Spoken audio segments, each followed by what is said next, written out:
into secant and cosecant land. Right. If you look in the book, it is officially under lesson 4.5, as is tangent and cotangent. So thus I'm calling this 4.5.1, or it's the secant and cosecant graphs, okay? Now, as I said, you have to know how to do sine and cosine to be able to succeed with secant and cosecant.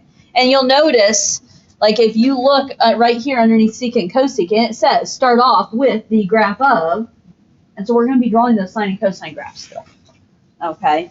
And then the secant and cosecant is just kind of an add-on to it, so to speak. So, big thing here, zeros on the graph of sine and cosine become asymptotes on secant and cosecant graphs. Now, what do I mean zeros?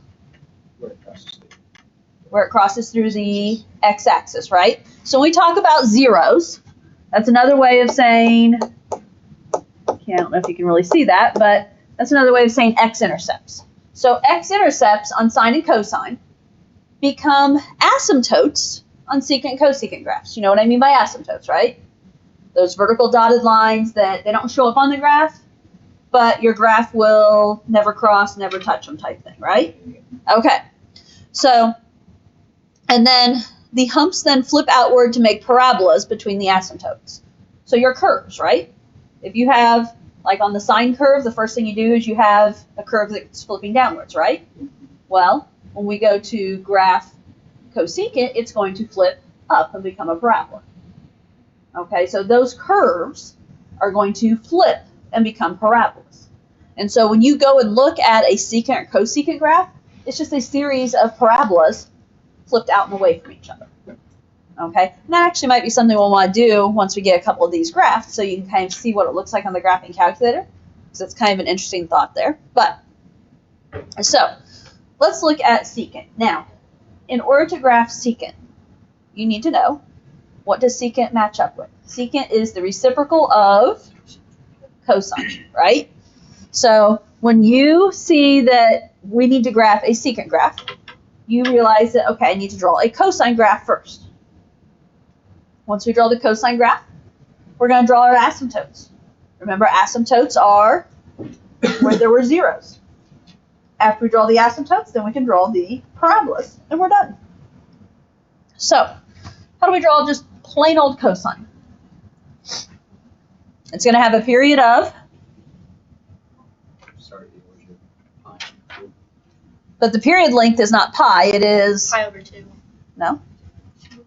2 pi? Oh, Right, one cycle. Oh. One cycle goes a length of 2 pi. So I'm going to use most assistance. I'm going to leave myself a little bit of room to go a little farther here. I'll explain that in a moment.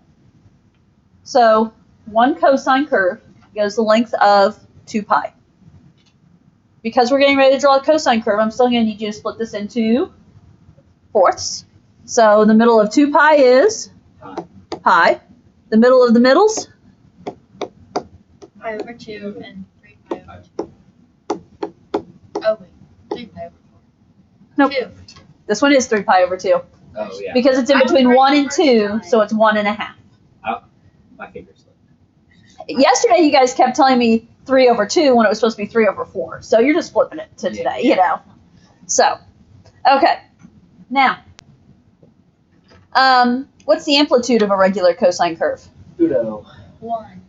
Without any adjustments, it goes up 1, down 1, yes? So now, here's the deal, guys. Do not take that 1 all the way to the top and bottom of your y-axis. You need room to work. I'll give you a strong hint there. So I'm going to try and put the 1 maybe about halfway up and halfway down. Okay. Let's draw a cosine curve. Can we do that? Now, when we draw this cosine curve, do me a favor, dotted line cosine curve. Okay? I don't want a solid line cosine curve because here's the deal. We're putting this cosine curve in to get the location of our secant curve. This cosine curve, if you just graph secant on your calculator, is not actually going to show up. So what's a cosine curve do? It starts up, starts up at 1, goes down through pi over 2, has a minimum below pi. And then what? Cuts up through 3 pi over 2 and has a max above 2 pi, yes? Now, let's see. For the benefit of what we're doing today, what happens if we go another half pi farther? In other words, what's the next mark going to be here? Back down. It's going to go back down and pass through, yes? Ooh, that was supposed to be more of a dotted line. And that would be happening at 2.5, so 5 pi over 2. And I'm doing this because it's our first time through. And it's going to be a little helpful to see. If I extend the other one too, what would you extend it to? Negative pi over 2, yes? Okay, so step 1, start off with the graph of y equals cosine x. Check? Yep. Okay. Step 2, draw the asymptotes. Where did it say asymptotes are going to be? Here. Any place that there's currently a 0. So that means there's going to be an asymptote at negative pi over 2, positive pi over 2, 3 pi over 2, and 5 pi over 2. There's my asymptotes. And now,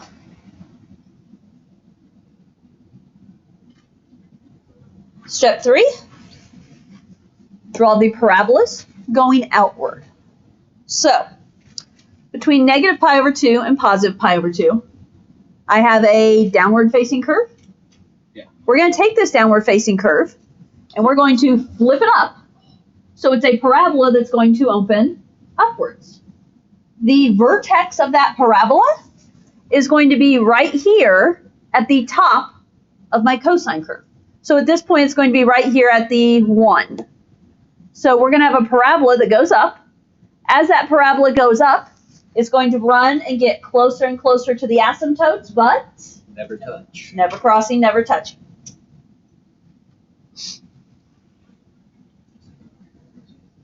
Now, this also means between pi over 2 and 3 pi over 2.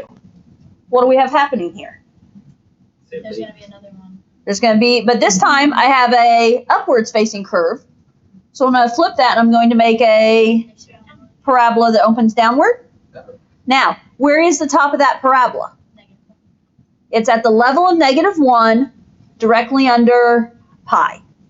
So right where your minimum is supposed to be is the top of your parabola.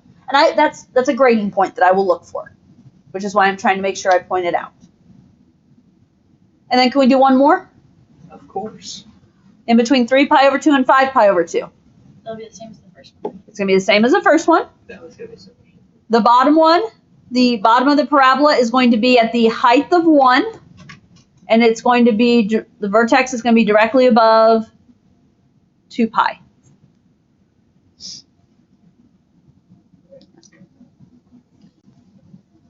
And you have officially drawn a secant curve. That's all it is. Okay? Now, here's the deal. If you graph secant on your calculator, not all this mess is going to show up. Can we try it? The only thing that's going to show up, I will here in a little bit, the only thing that's going to show up is the parabolas. Okay? Us putting that dotted line, this is why I had you guys do the cosine curve dotted line, because it's your placement curve. The cosine curve itself is not technically part of the secant curve, but we need it in there to get our secant curve placed correctly. Because if you just randomly draw parabolas for me, I'm not going to be okay with it. I need to know that it's hitting certain key points. Okay?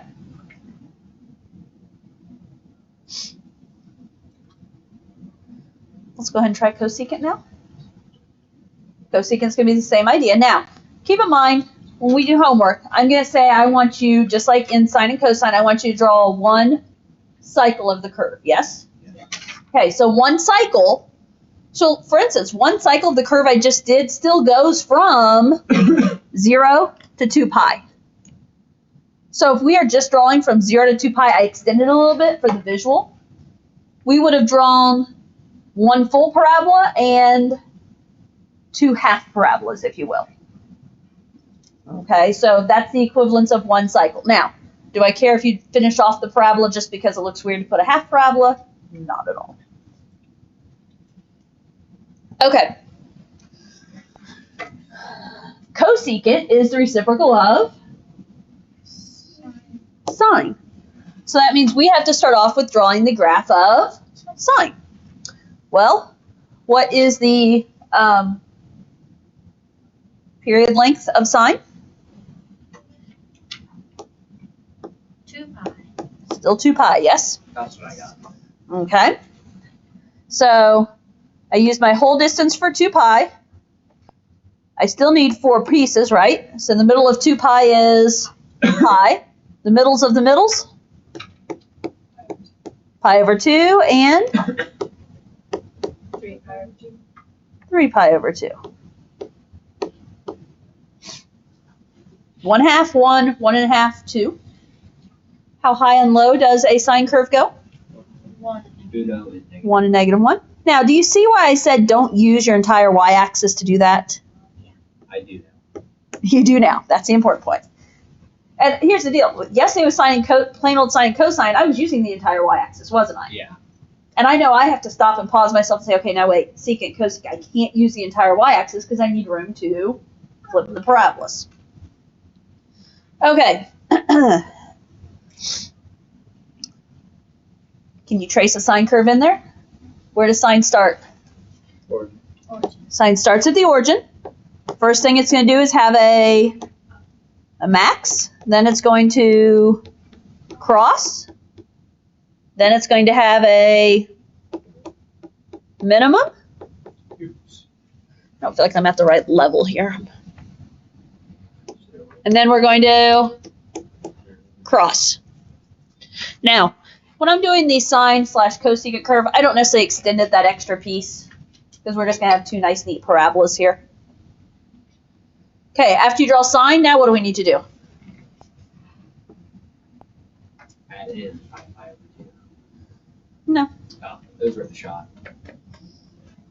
We're ready to draw our asymptotes.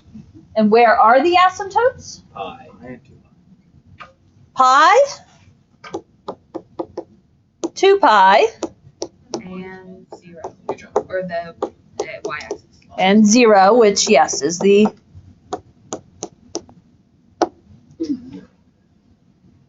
Okay. So, remember, asymptotes happen wherever the graph had a 0, wherever it crosses the x-axis. And now you draw the parabolas, yes? Yeah. So there's going to be a parabola in between 0 and pi, and it's going to open up. Okay. The center and bottom of that parabola is right above pi over 2 at a height of 1. Mine ended up kind of wide there. And then I need another parabola between pi and 2 pi. It's opening downward. Gosh, struggle bus. These are wide. Sometimes it's like less than this. Okay, now, I hate I'm not too happy with my last one here, but again, notice, is my parabola supposed to be meeting up with the highest and lowest parts of the sine curve, right? Eventually it'll get there. Okay, that's something I'm going to look for. Don't give me some random just thrown in there parabola. Make sure to get the bottom or top of the parabola, that vertex, in the right spot. Okay. Now, the challenge is we've got to throw in the centerline changes, the amplitude changes, the phase shifts, the cycle changes. We've got to throw all that stuff in from yesterday. Now, does that stuff really change from what we did yesterday? No. So basically, we're doing what we did yesterday. We're going to graph the sine or cosine curve. And then after you get that all done, throw in your asymptotes and your parabolas. Easy enough? Try to make it sound easy. I mean, okay, let's try a few. We have up to 4 examples we can try. We'll see what happens. Number 1. Sine. Why is Mario saying sine? Because it's cosecant. Okay, and that's going to be an important thing to register right off the bat, isn't it? Is that we're going to have to draw a sine curve. Oh. Oh man, now we're getting fancy. That was Okay. There's no breaks today, guys. We're jumping right in on number 1. Okay, so the reciprocal of cosecant is sine. But, so sine is normally mountain valley, Valley Mountain. but it's reflected, so valley mountain? Yeah. Okay.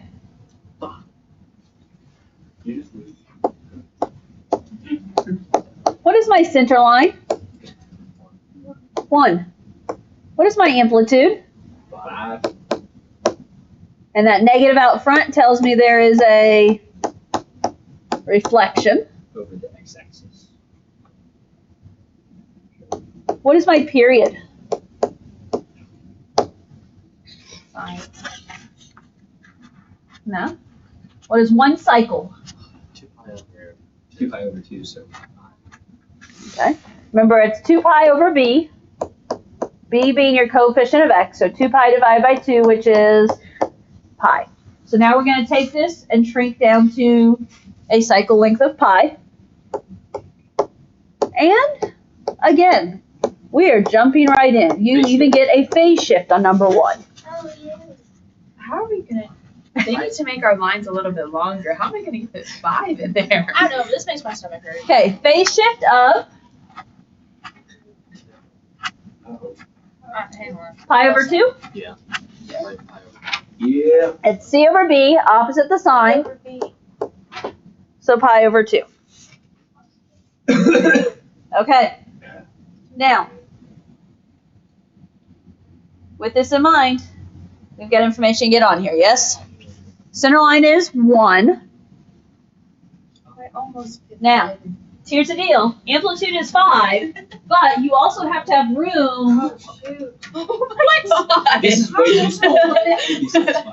to flip our parabolas This is Oh not my goodness. because we are in secant cosecant world today. This makes my head hurt. These lines Okay. are just Okay. Now, and here's the deal. You don't have to label, I mean, you just have to be able to label up 5 and down 5. What is up 5 from 1? 6. What is down 5 from 1? -1. What are Oops. Okay. So I got the center line. I got my amplitude. We have a period of pi. So I'm going to label pi. keep this graph relatively small. What do you know about pi? We're going to have to break it up into 4 pieces. So what's the middle of pi? Pi over 2. And what's the middle of the middles? 3 pi over 2. 3 pi over 4. Pi over 4.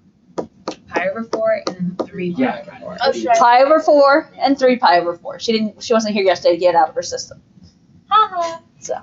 Okay, now, Fractions. and here, if nothing else, guys, listen, if nothing else, get the tick marks in there for pi over 4 and 3 pi over 4. That gives you your 4 pieces. Now, 1 cycle, 1 period length is pi. We also have to have a phase shift pi over 2. Pi over 2, which direction? That is a positive pi over 2, so that's going to be a phase shift right pi over 2. And so we need to add another pi over 2. Yes? Why is there just one that's just I don't know what you're talking was about. half right. Yeah. I don't see it just pi. Kylie, you're Now. Thank you. Okay. Now, as I was trying to get to, we need to be able to shift right pi over 2, which means I have to go from pi, I have to go another pi over 2. What's that mean I need to go to? 5 pi over 2. What? That would be like, oh my god. I have no idea, honestly. Sorry. Okay, guys, now stop. You can do this. You know what you're doing. Think it through solidly. What is pi plus pi over 2? Pi over 2. No. What is 1 pi plus 1/2 pi? 3 pi. 1.5 pi, which is 3 pi over 2. If I had stopped at 2 pi, I'd be there with your 5 pi over 2. Oh, But we just stopped at 1 pi. Now, how many tick marks to get to 3 pi over 2? just one. 1. 2. Well, Two. well, 1 in between. But That it's is what I 2 want. total tick marks. One, Yeah. one little. I already had 1. So it's 1 for me. I don't. Because, guys, and this is just basic fraction knowledge at this point that we're goofing up. That's the problem. It's been a long week. It's the basic fraction knowledge. It's Tuesday. So It was a rough here is pi over 2, basic. right? Here's pi. Here's 3 pi over 2. Those need to be consistent. The middle are my fourths. The pi over 4, 3 pi over 4, and this would be 1 1/4, so 5 pi over 4. If you didn't label the fourths, no big deal. But I need to see the halves in there, right? Yeah. Okay. What are we drawing? A sine curve. Yeah. So, a reflected sine curve that originally goes from 0 to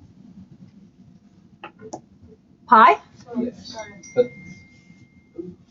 So we're going to start here at 0. Normally we would go up. We're going to go down. Now, Come on, Sophie. good job. okay, now, stop and pause for a moment. Keep in mind, this is not going to be my final sine curve either, is it?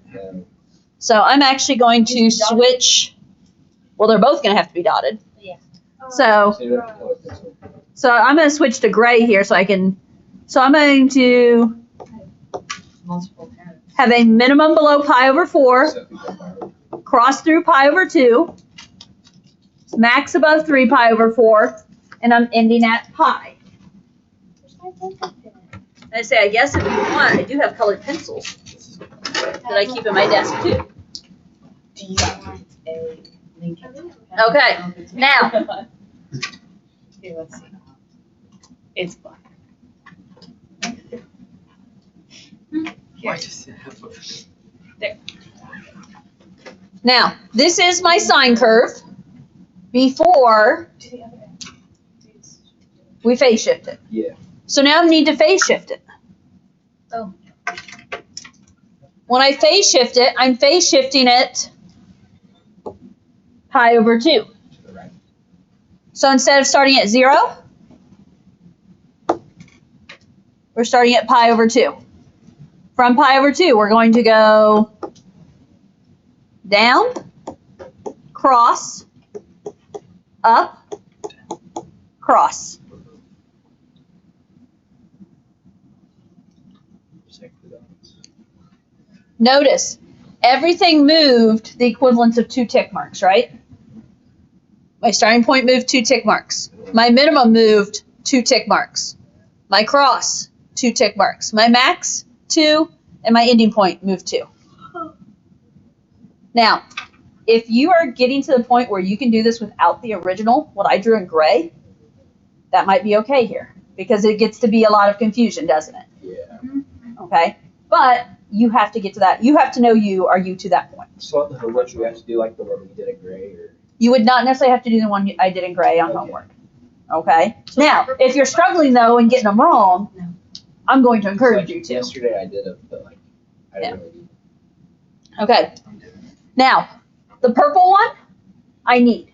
Yeah. Because that's what's going to base my cosecant curve. What do I draw now? Asymptote. So I'm going to have an asymptote where? Pi over 2. Pi over 2. Pi. 3 pi over 2. And keep in mind, could you keep drawing asymptotes either way? Yes. Yeah, we could keep going, right? There you go. And then in between pi over 2 and pi, I have a parabola that is upside down. It's the top of it's at the -4 level, and it's right below 3 pi over 4. between pi and 3 pi over 2? We have a parabola opening upwards. It's at a level of 6, right above 5 pi over 4.